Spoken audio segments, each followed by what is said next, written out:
নমস্কার, আমি শৈলী। আপনারা দেখছেন শৈলী রান্নাঘর। আজকে বানাচ্ছি সিলভার কাপের মাছ আলু দিয়ে ঝোল। তো এখানে আমি 500 গ্রাম মতন সিলভার কাপ মাছ নিয়ে নিচ্ছি। লেজুর দিকটা তো মাছটা খুব সুন্দর ছিল। তা কেটে ধুয়ে পরিষ্কার করে নিয়ে নুন হলুদ ভালো করে মাখিয়ে নিচ্ছি। একবার এইভাবে বাড়িতে বানাবেন সিলভার কাপ মাছের ঝোল, খুব ভালো লাগবে। মাছটা একটু বড় সাইজেরই ছিল। তো এখানে নিয়ে নিলাম দুটো আলু নিয়ে নিয়েছি কেটে, পেঁয়াজ কুচি, আদা রসুন বাটা, টমেটো, মেন উপকরণটা এখানে রাখলাম। তো চলুন মাছগুলো ভেজে নিই। তেলটা দিয়ে দিচ্ছি কড়াইতে। কড়াই গরম হয়ে গেছে, একটু বেশি করেই তেল দিলাম, দিয়ে তেলটা একটু নাড়িয়ে দিলাম যাতে গরম হয়ে গেছে কিনা দেখার জন্য। তো এবার মাছগুলো এক এক করে ছেড়ে দিচ্ছি, দিয়ে লাল লাল করে উল্টে পাল্টে ভেজে নেব। তো সব মাছগুলো প্রায় দেয়া হয়েই গেছে। এই সিলভার কাপ মাছ বড় সাইজের হলে কিন্তু খুব টেস্টি হয়।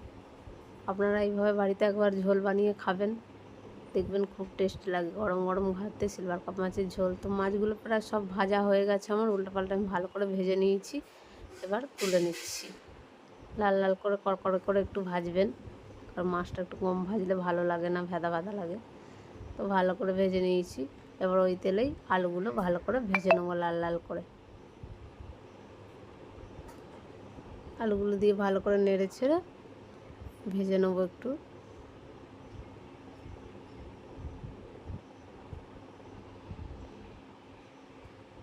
আবারও একবার নেড়ে দিলাম। এক পিঠ ভাজা হয়ে গেছে, দিয়ে আলুটা আমার সম্পূর্ণ ভাজা হয়ে গেছে। এবার তুলে নিচ্ছি।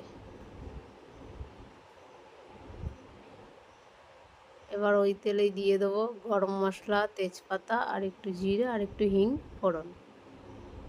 আপনারা এইভাবে বানাবেন, ঝোলটা খুব ভালো লাগবে। গরম মশলা দিয়ে হিং দেবেন, তেজপাতা দেবেন, দিয়ে পেঁয়াজ কুচিটা যেটা রেখেছিলাম সেটা দিয়ে দিলাম, দিয়ে একটু নাড়িয়ে চাড়িয়ে অল্প নুন দিয়ে লাল লাল করে ভেজে নেব। যতক্ষণ না লাল লাল ভাজা হয় ততক্ষণ আমি ওয়েট করছি। দেখছি লাল লাল করে ভাজা হয়ে গেছে। এবার দিয়ে দেবো আদা রসুন বাটা, আর দিয়ে দেবো টমেটো কুচি, দিয়ে আবারও নেড়ে চেড়ে একটু ভেজে নেবো।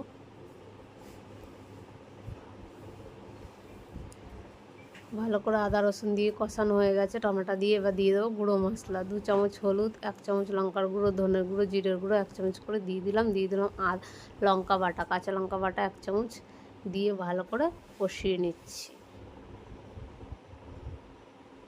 এবার দিয়ে দেবো একটু জল, ওই মিক্সি ধোয়া বাটি জল একটু দিয়ে দিলাম, যেটা কাঁচা লঙ্কা পেস্ট করেছিলাম, দিয়ে একটু ধুয়ে ভালো করে কষিয়ে নিলাম।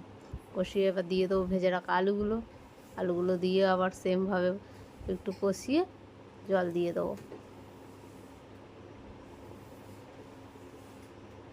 তো আলুগুলো দিয়ে প্রায় কষানো হয়েই গেছে। এবার দিয়ে দিচ্ছি পরিমাণ মতো জল, কারণ একটু মাখা মাখা থাকবে, সেই অনুযায়ী আমি জল দিয়ে দেবো এবার স্বাদ মতো নুন। 2 চামচ আমি এখানে নুন দিয়ে দিয়েছি, আপনারা নুনটা বুঝে দিয়ে দেবেন স্বাদ অনুযায়ী। দিয়ে ঢেকে দিলাম যতক্ষণ না আলু সেদ্ধ হয়ে যায়। তো হয়ে গেছে প্রায় আলু সেদ্ধ, দেখুন ঝোলটাও টেনে এসছে, আলু সেদ্ধ হয়ে গেছে। এবার ভেজে রাখা মাছগুলো দিয়ে দিচ্ছি, দিয়ে 5 মিনিট ফুটিয়ে নেব। ভালোই আমার ফুটে এসছে ঝোলটা। জোরে জাল দিয়ে গ্যাসের ফ্লেমটা জোর করে মাছটা ফুটিয়ে নামানোর আগে একটু গরম মশলা দিয়ে নামিয়ে গরম গরম ভাতে পরিবেশন করুন। এই সিলভার কাপ মাছ আলু দিয়ে ঝোল কেমন লাগলো ভিডিওটা অবশ্যই বলবেন, আর কমেন্ট করে জানাতে ভুলবেন। দেখুন একটা পাত্রে এবার ঢেলে দেখাচ্ছি, কত সুন্দর কালারটাও হয়েছে, দেখতেও খুব লোভনীয় না? তো আজকের মধ্যে এই পর্যন্তই। তো পরবর্তী ভিডিও নিয়ে আসছি, টাটা।